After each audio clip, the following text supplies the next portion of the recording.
300 millones de años. Segunda parte. El planeta humano. Bienvenidos a la planicie aluvial del río Rin en la época del Eoceno. 10 millones de años después de que el impacto de un cometa devastara nuestro planeta y Europa migrara más al norte.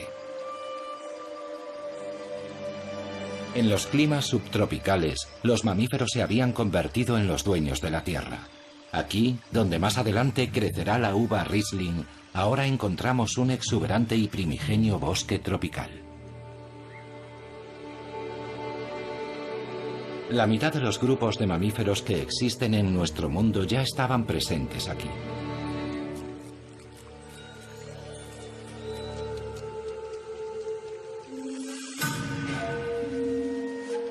También las aves, los peces y los insectos.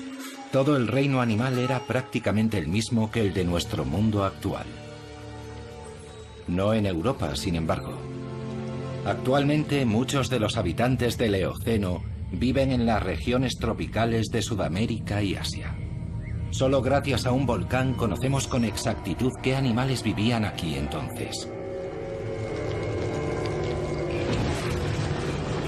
Hace 48 millones de años, cuando el volcán entró en erupción, un lago de 300 metros de profundidad se formó en el cráter.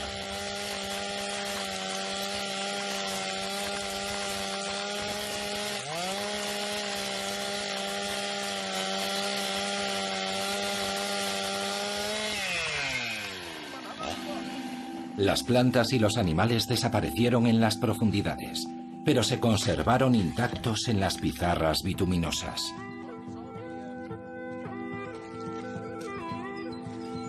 El yacimiento de fósiles de Messel está muy cerca de la ciudad alemana de Darmstadt. Aquí, estrato a estrato, se excava la instantánea de un acontecimiento crucial de la historia geológica. El registro fósil nos cuenta la vida y la muerte en el lago del cráter.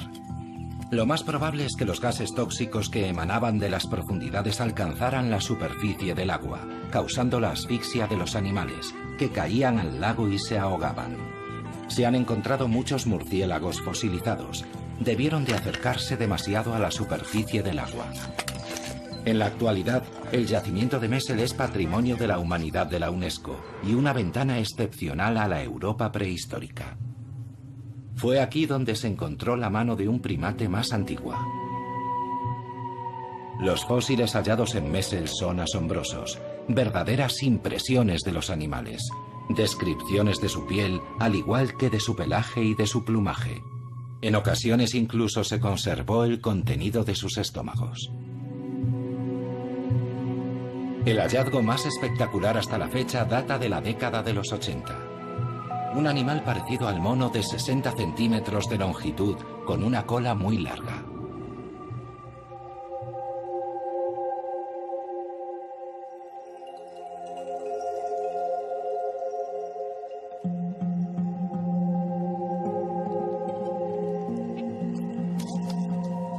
Probablemente esa criatura también fue víctima de los gases venenosos, como el resto de los animales descubiertos en el yacimiento.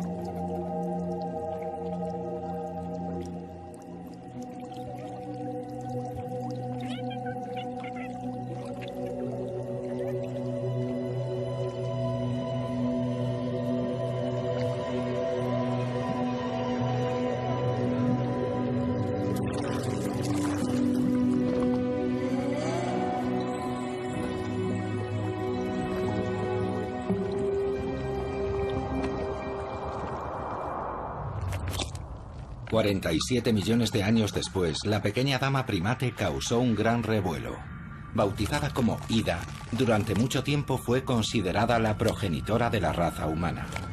Aunque nunca existieron pruebas definitivas a ese respecto, su cuerpo exhibe una de las mayores innovaciones de la evolución. 5 dedos con pulgares opuestos, una mano con agarre de precisión. El bosque tropical del Eoceno también quedaría finalmente sepultado bajo los estratos del tiempo.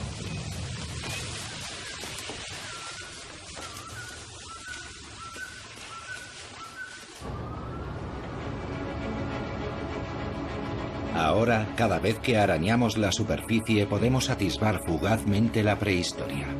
Aquí, donde las excavadoras sacan el último lignito del subsuelo, antaño crecían bosques vírgenes junto al mar. Dormitando bajo el lignito se encuentran toneladas de ámbar, y en su interior, congelada en el tiempo, la vida de los bosques primigenios.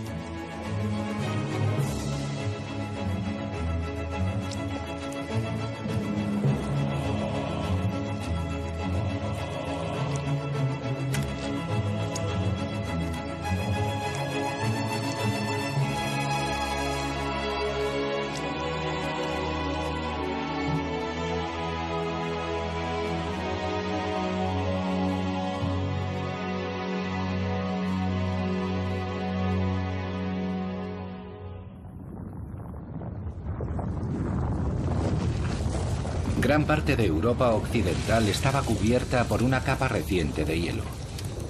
Los glaciares que descendían desde Escandinavia se abrieron paso hasta Londres y desde los Alpes llegaron al lago Kim, en Baviera.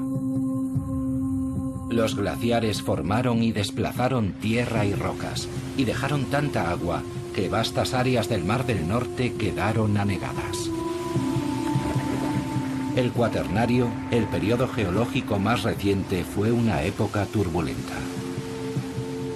Muchos glaciares se derritieron y el agua del deshielo esculpió profundos barrancos en la superficie de la Tierra. A medida que el hielo se retiraba hacia el norte, desaparecían los animales de los periodos fríos. De nuevo aparecieron los bosques. Los hipopótamos, los elefantes y los rinocerontes migraron desde el sur hasta esas regiones, verdes de nuevo.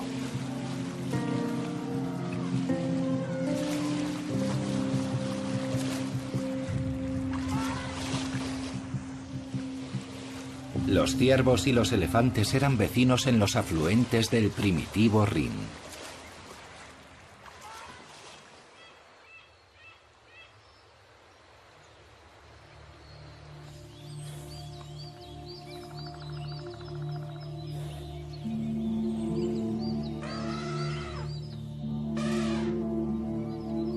Ahora los elefantes vivían donde antes habían pastado los mamuts, y los ciervos y los jabalíes aparecieron para ocupar el lugar de los renos. Los animales migraban en función de los cambios en el clima. Pero algo crucial había cambiado. Los animales ya no estaban solos.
En octubre de 1907, el peón Daniel Harman hizo un hallazgo asombroso.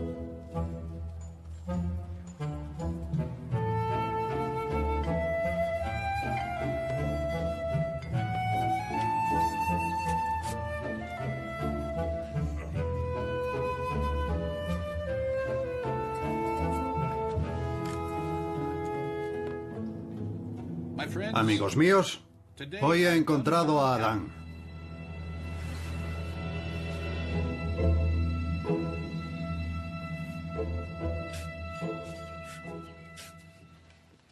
Pocos días después, un antropólogo visitó aquella cantera de arena. Durante 20 años el investigador había pagado a aquellos trabajadores para que buscaran huesos para él.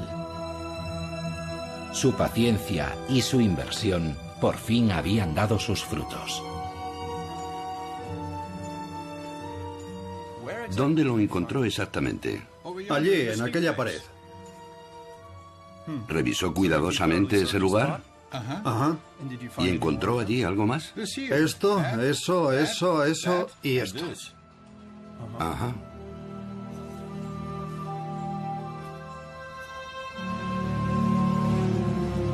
La mandíbula pertenecía a un antepasado del neandertal. Recibió el nombre de Homo heidelbergensis. La era del hombre había comenzado.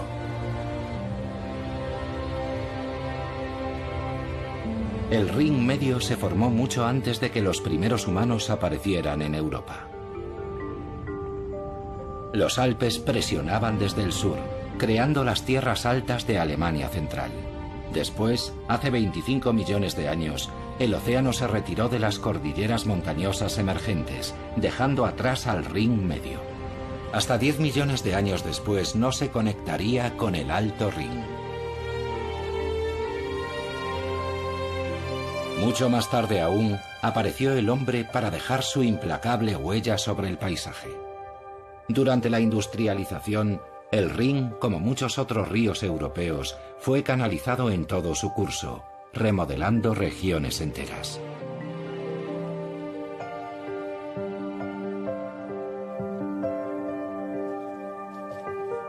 Los romanos llevaron el arte de la viticultura al sur de Francia, a Alemania, a Italia y a España.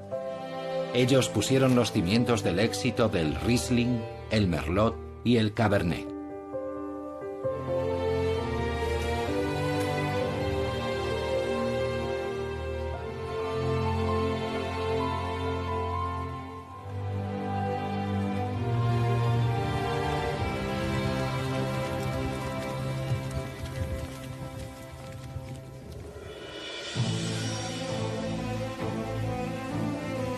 Aunque el paisaje de la ribera del Rin no lo sugiera, sus habitantes viven aquí más cerca de bufaderos de lo que imaginan. En la isla de Nadmeyerwerf, un chorro de agua alcanza alturas de hasta 60 metros. Es el geyser de agua fría más alto de la Tierra.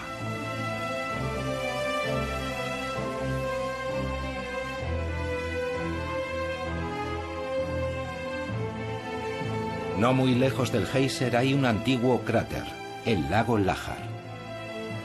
En la Edad Media, unos monjes benedictinos se retiraron en este lago aislado. Construyeron un monasterio y lo llamaron María Laach. Pero los monjes ignoraban que vivían más cerca del umbral del infierno que del cielo.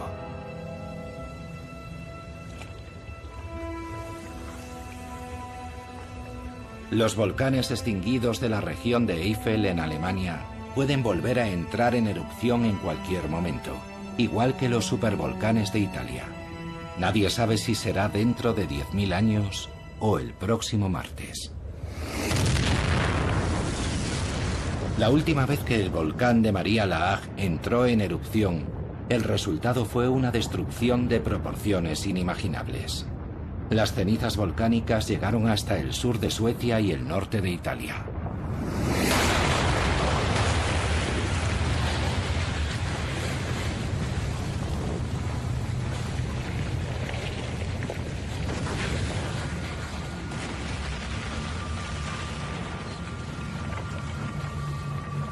Durante días, las avalanchas de lava candente y las cenizas inundaron los valles, creando un muro de 30 metros de altura que contuvo las aguas de los ríos Rin y Mosela durante muchas semanas.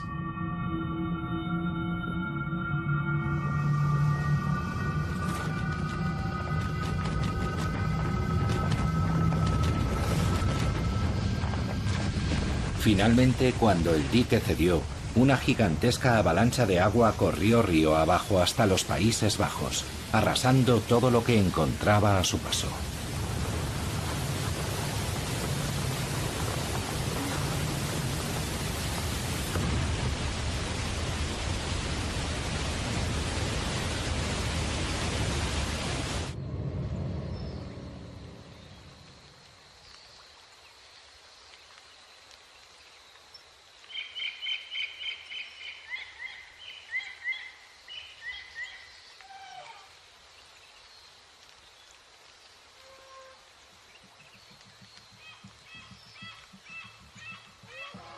Mucho antes de aquella devastación, un ancestro del ser humano actual vivió en una extensa región de Europa y de Oriente Próximo.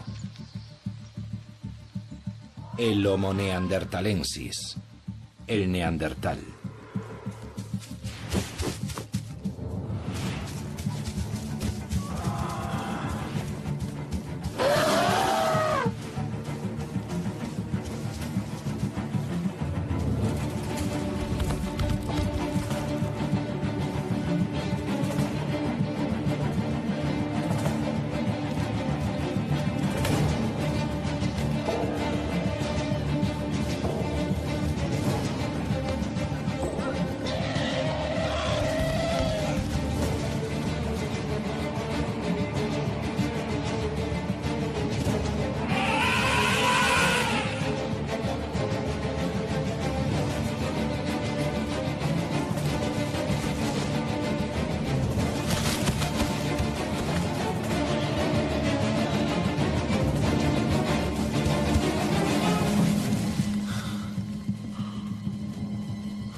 Hace más de 200.000 años, esta especie humana ya se había desarrollado en Europa.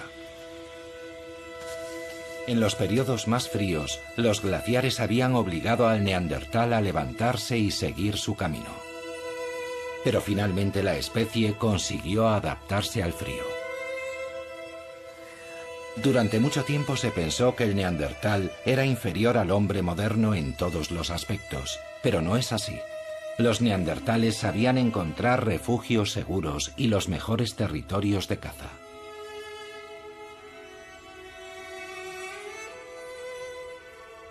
Eran artesanos habilidosos, sabían curtir las pieles y fabricaban ropa con ellas.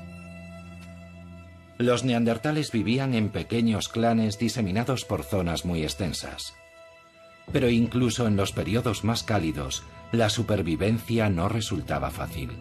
Los tupidos bosques no solo eran el hogar del ciervo, el rinoceronte y el elefante, allí también vivían los leones y las hienas. A medida que cambiaba el clima, también lo hacía el entorno, pero los neandertales seguían adaptándose para sobrevivir. No sabemos nada acerca de su lenguaje, pero la anatomía de su laringe revela que sin duda eran capaces de comunicarse vocalmente.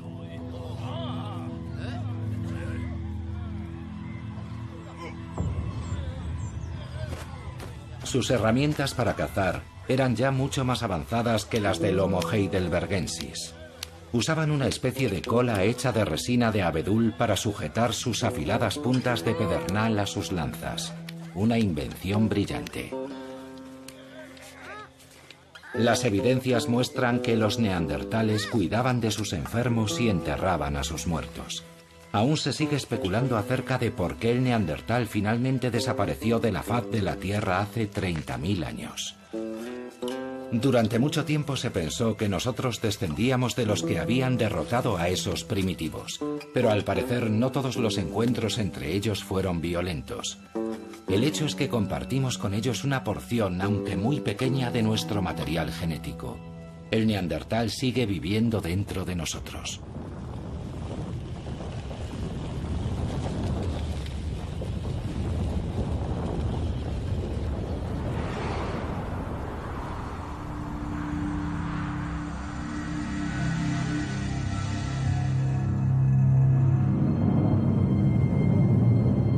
Por última vez hasta la fecha, un gran periodo frío se apoderó de Europa.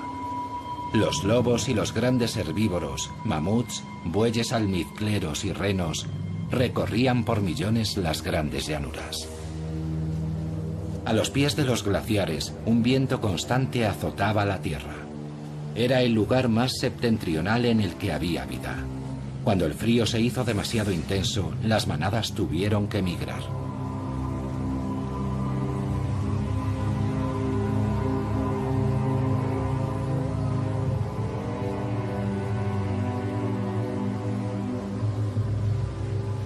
Los lobos seguían a las manadas a todas partes, y no eran los únicos. En mitad del periodo glacial, hubo seres humanos que migraron desde la sabana africana a lo que hoy es Europa Central. Durante días interminables, el cazador recorría el desierto de hielo en busca de carne fresca para su clan. Los lobos fueron de los primeros animales salvajes que los humanos no solo cazaron, sino que también domesticaron.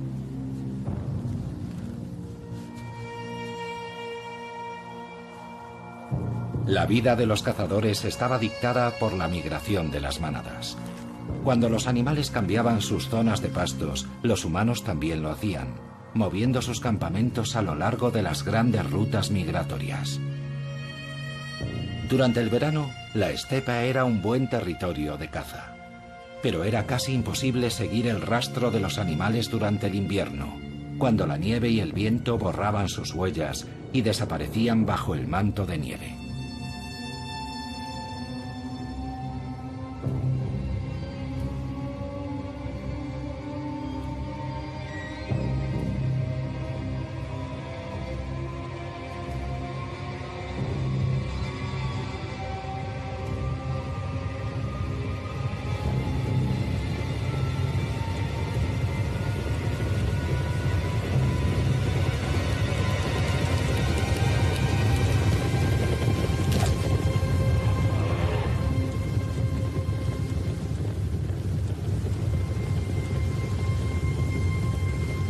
Cada año los cazadores esperaban que sus presas pasaran durante su migración.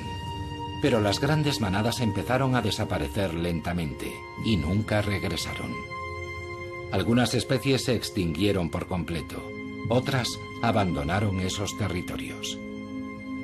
Durante mucho tiempo el ser humano cargó con la culpa de la desaparición del mamut y de los megalóceros. Pero un puñado de cazadores no pudieron ser los responsables de la extinción de esas especies. El aumento de las temperaturas parece la explicación más plausible de la desaparición de los animales. El final de la edad de hielo marcó el inicio de un nuevo periodo geológico, porque solo después de que los glaciares se derritieran, Europa empezó a ser el lugar que hoy conocemos.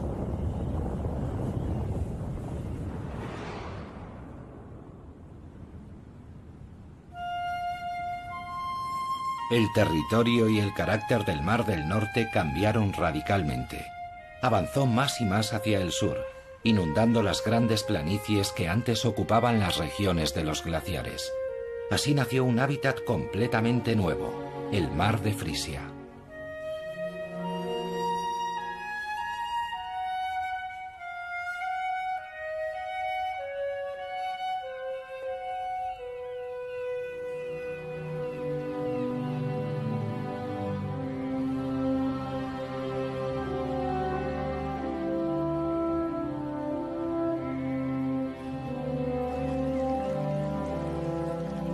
Arenas de grano fino, lodo gris y marrón y aguas turbias hasta donde alcanza la vista.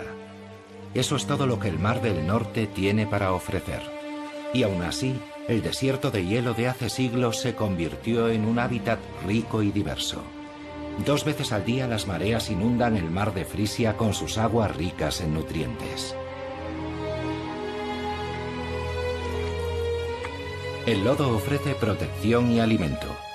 Bajo la superficie del fango prolifera la vida. Esta es la guardería de muchos peces que crecerán y vivirán en el Mar del Norte. También el lumpo desova aquí. El macho se deja la piel para proteger sus huevas.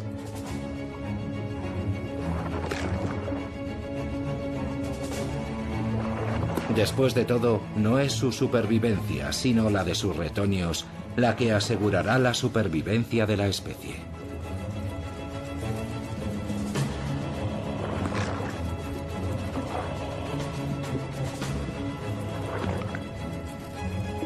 Cuando las huevas eclosionan, las larvas permanecen durante algún tiempo en las aguas poco profundas antes de aventurarse en mar abierto.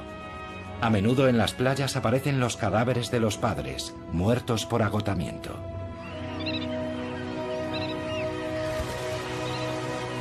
En primavera y otoño, millones de aves migratorias hacen una parada para descansar en el mar de Frisia. La región acoge la mayor población de aves de toda Centroeuropa. La Edad de Hielo creó una isla de vida.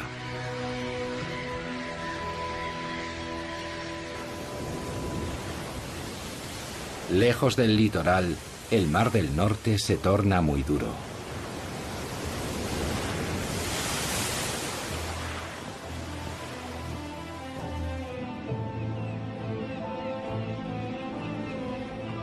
Entre su violento oleaje se alza en el mar la isla de Helgoland.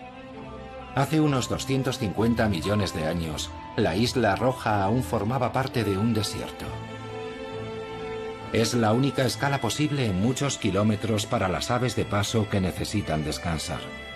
Una vez al año, los acantilados de Helgoland ofrecen a miles de aves marinas un lugar perfecto para criar a sus polluelos.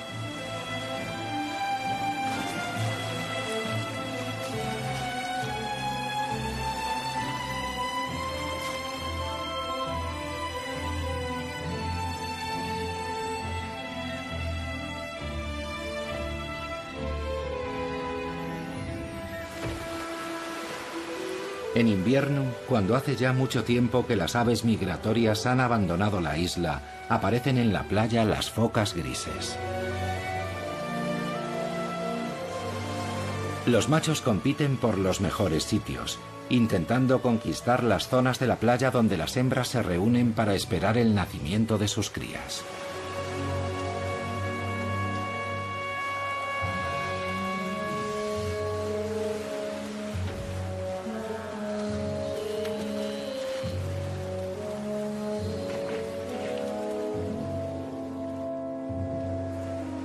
Poco tiempo después de dar a luz, comienza la época de celo de la foca gris.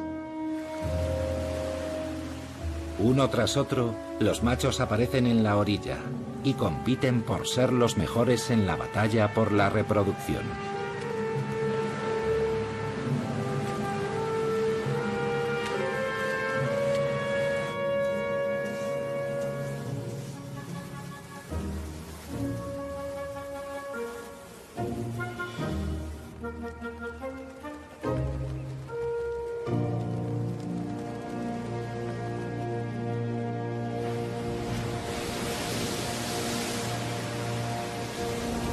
En invierno, el fuerte viento agita el mar.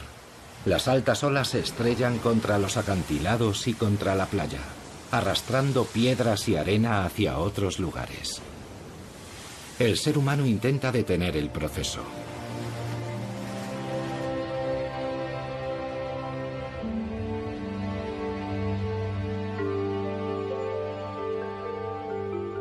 A lo largo de la costa del mar Báltico todo es mucho más tranquilo. Aquí, la Edad de Hielo excavó una cuenca y la llenó de agua del deshielo, creando el mar Báltico y un extenso cinturón de marismas y llanuras arenosas, ni tierra firme ni mar.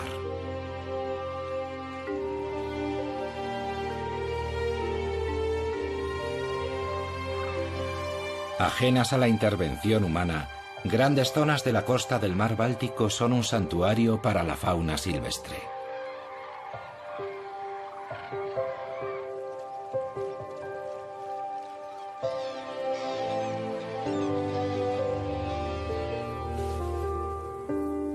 El extenso cinturón de las marismas es un refugio perfecto para el aguilucho lagunero, que anida y cría a sus pequeños en el suelo.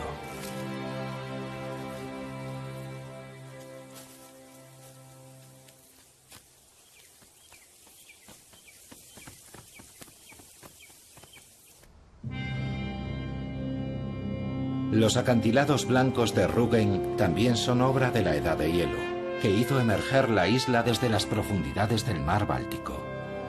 La roca cretácica de los acantilados se formó en la era de los dinosaurios, como resultado de la acumulación de diminutos esqueletos del plancton. Bajo la presión de los glaciares, ese material creció, dando lugar a estos característicos acantilados blancos. El período cálido cubrió sus paredes con una fina capa de material vegetal. Las raíces de las plantas se aferran al sustrato blando. Sin esa cubierta vegetal, el oleaje y la lluvia hubieran hecho desaparecer por completo la isla hace mucho tiempo.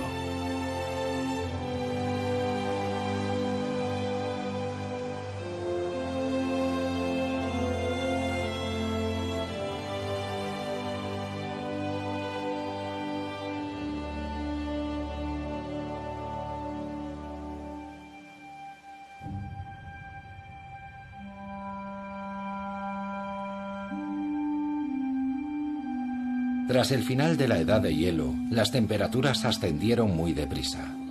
Los bosques regresaron y con ellos los animales que conocemos hoy.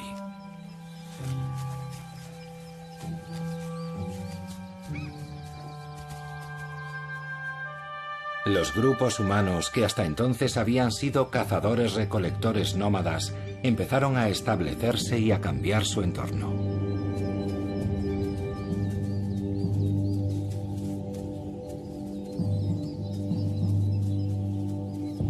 Pero mientras la civilización daba sus primeros pasos, comenzaron a aparecer conflictos completamente nuevos.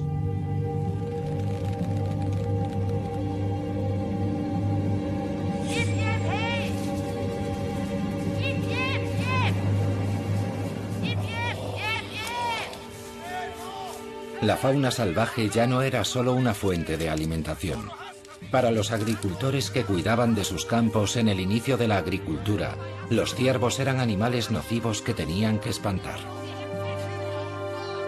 Para los cazadores, los granjeros y sus cultivos eran intrusos.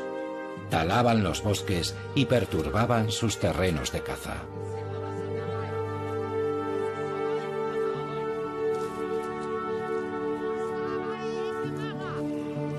La agricultura, sin embargo, finalmente se impuso.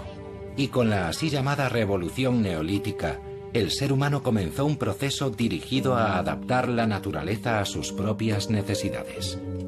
Aparecieron las aldeas y después las ciudades, y la población creció rápidamente, porque el hombre ya no dependía de lo que podía cazar o recolectar, ahora podía producir sus propios alimentos. La fauna salvaje evitaba los asentamientos humanos, retirándose cada vez más a las profundidades de los bosques.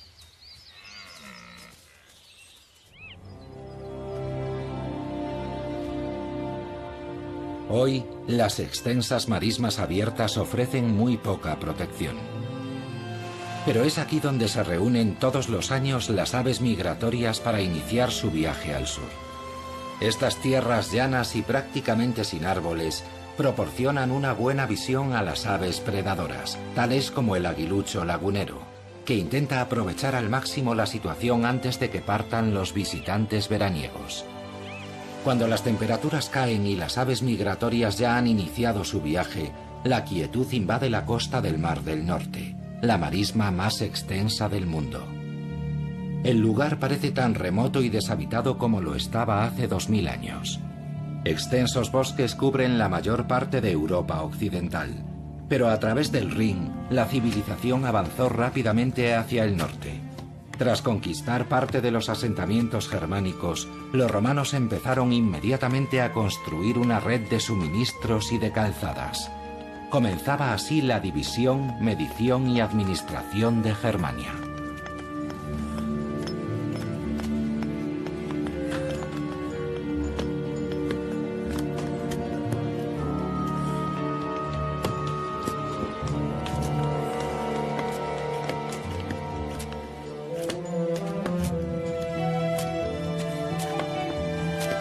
Gracias a una sofisticada técnica de medición, las calzadas romanas atravesaban el paisaje en perfecta línea recta.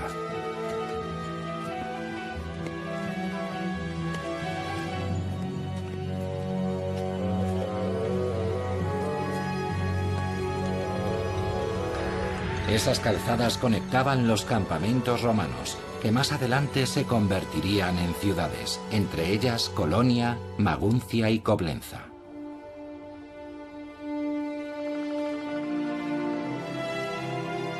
Lejos de los transitados caminos que construyeron los romanos, la Alemania de hoy en día está poco poblada. Si se dejara que los bosques se autorregeneraran, cubrirían prácticamente toda Europa.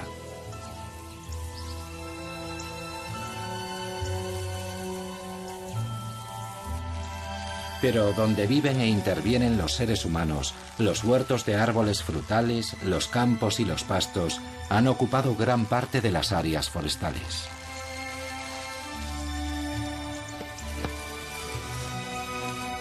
Se han creado nuevos hábitats.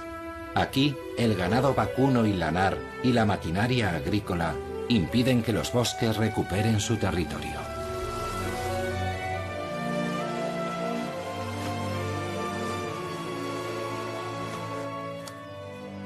A las cigüeñas les gusta estar muy cerca de los asentamientos humanos y se benefician de una masacre que tiene lugar regularmente, recogiendo suculentos bocados en el campo tras la batalla.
La humanidad se abre camino una y otra vez para ocupar su lugar en la naturaleza.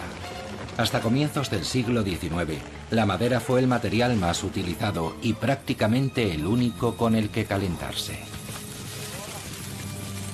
Regiones enteras fueron deforestadas. En aquella época, los osos casi habían desaparecido.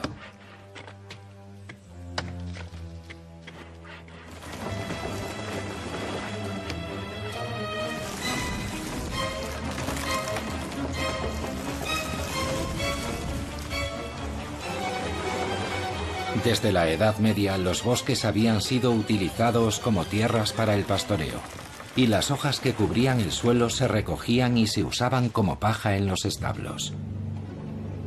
La madera y el carbón proporcionaban la energía para calentar los hornos de las industrias de la sal, el hierro y el vidrio. Aparecieron más y más carboneras de leña para fabricar carbón vegetal, muy necesario para alimentar la incipiente industria. Allí donde escaseaba la madera, las comunidades y las ciudades dictaban leyes para proteger sus bosques.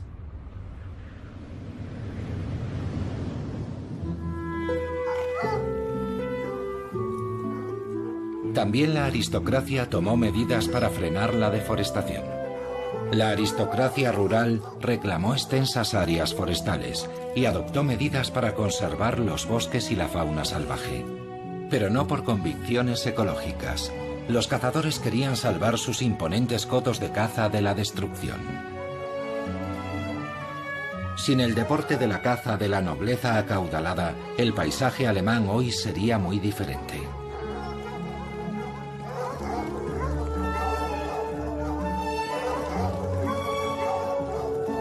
Durante milenios, la caza fue una necesidad existencial para el ser humano. Pero en la Alta Edad Media se convirtió en un privilegio. La nobleza aprobó un edicto sobre sus bosques. A los campesinos no solo les estaba prohibido cazar en ellos, tampoco se les permitía matar a los animales a los que sorprendían saqueando sus cultivos. En aquella época se dictó una ley que revocaba los derechos del campesinado sobre las tierras siempre que los árboles y los matorrales crecieran tanto que alcanzaran las espuelas de un jinete.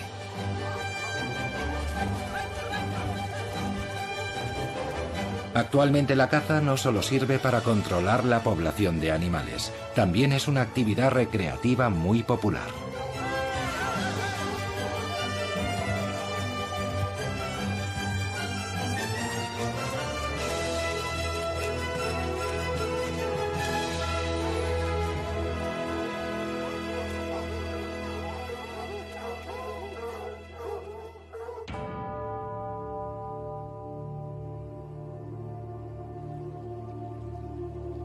Pero algunos bosques de Alemania Oriental no deben su existencia a la nobleza.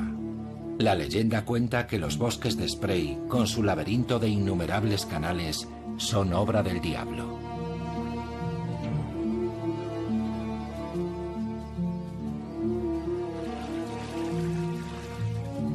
De hecho, esta madeja de agua y bosques es un legado de los glaciares de la Edad de Hielo.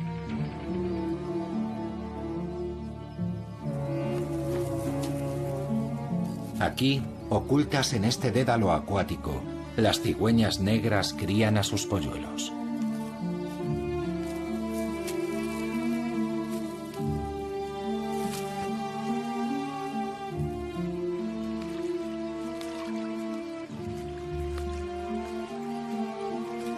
Se alimentan de pequeños peces y ranas que tienen que compartir con las serpientes.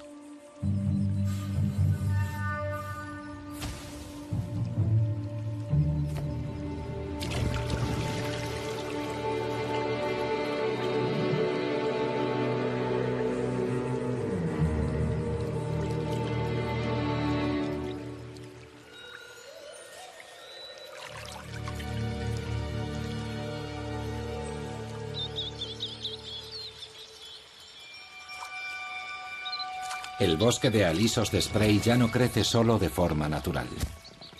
Las semillas que caen en los arroyos son pescadas en la superficie y después plantadas en la tierra.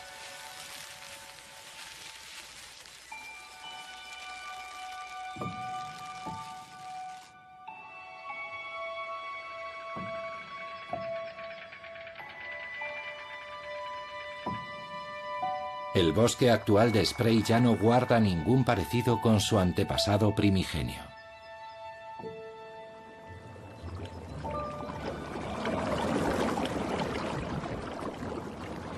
El hombre cambia los paisajes que han evolucionado durante millones de años. Hace 100 millones de años, animales exóticos vivían en el estrecho estuario situado en lo que hoy es la frontera entre Alemania y la República Checa. Los restos de caliza de Creta y los esqueletos hundidos en el lecho del río se acumularon aquí estrato a estrato, milímetro a milímetro.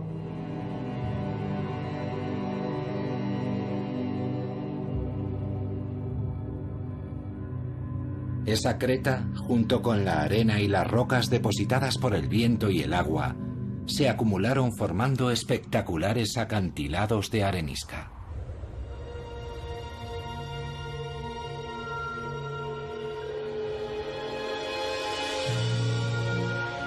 Cuando el océano se retiró, la erosión hizo su trabajo sobre los bancos de arenisca, convirtiéndolos en las dentadas montañas de arenisca del Elba.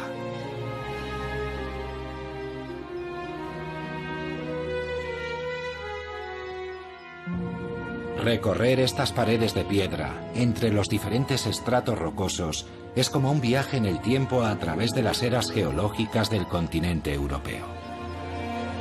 Y su construcción continúa, a medida que los arroyos y cascadas cambian continuamente la pared de roca.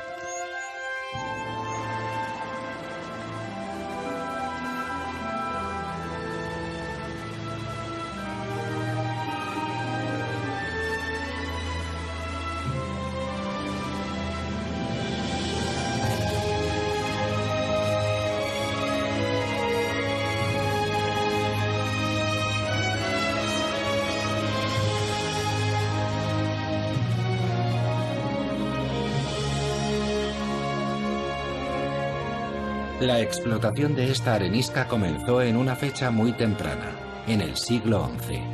Mucho tiempo después, con el desarrollo del transporte fluvial, aparecieron canteras a lo largo de todo el río Elba.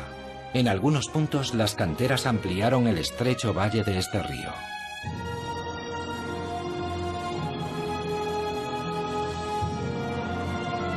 Roca a roca, la piedra era cortada y extraída de la cantera. Los bloques de arenisca viajaban por el Elba para edificar los muros de numerosos y espléndidos edificios civiles y religiosos en todo el mundo.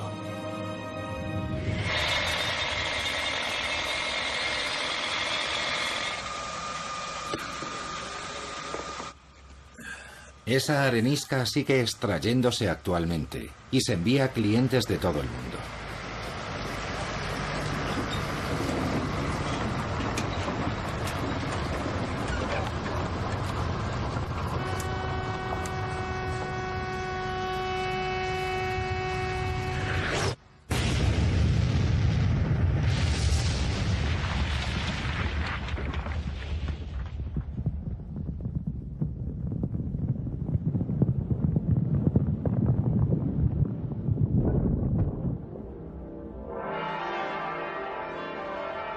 Los maestros de obras de Dresde, del pasado y del presente, han erosionado las montañas del Elba. Para la reconstrucción de la histórica Frauenkirche, la iglesia de Nuestra Señora, regresaron una vez más a las viejas canteras de arenisca. El ayuntamiento de la ciudad de Hamburgo está construido con piedra del Elba, al igual que otros muchos edificios de este paisaje urbano. Los halcones también anidan aquí, como lo hacen en los riscos de las montañas de arenisca del Elba.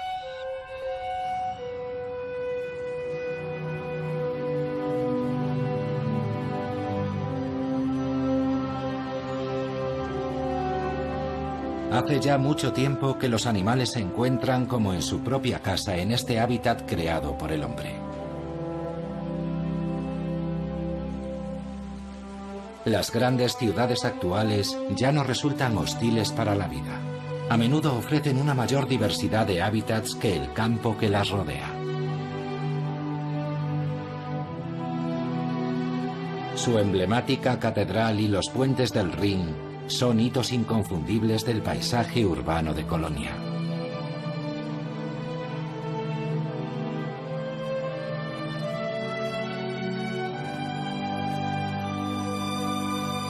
Turistas, hormigón y atascos de tráfico. Resulta difícil imaginar animales aquí. Pero los centros urbanos no solo atraen a los seres humanos. Animales inmigrantes llegados de todo el mundo han encontrado en la metrópolis un nuevo hogar, añadiendo color y variedad al escenario. Nuestras ciudades contemporáneas ponen punto final de momento al largo y transformador viaje de Europa.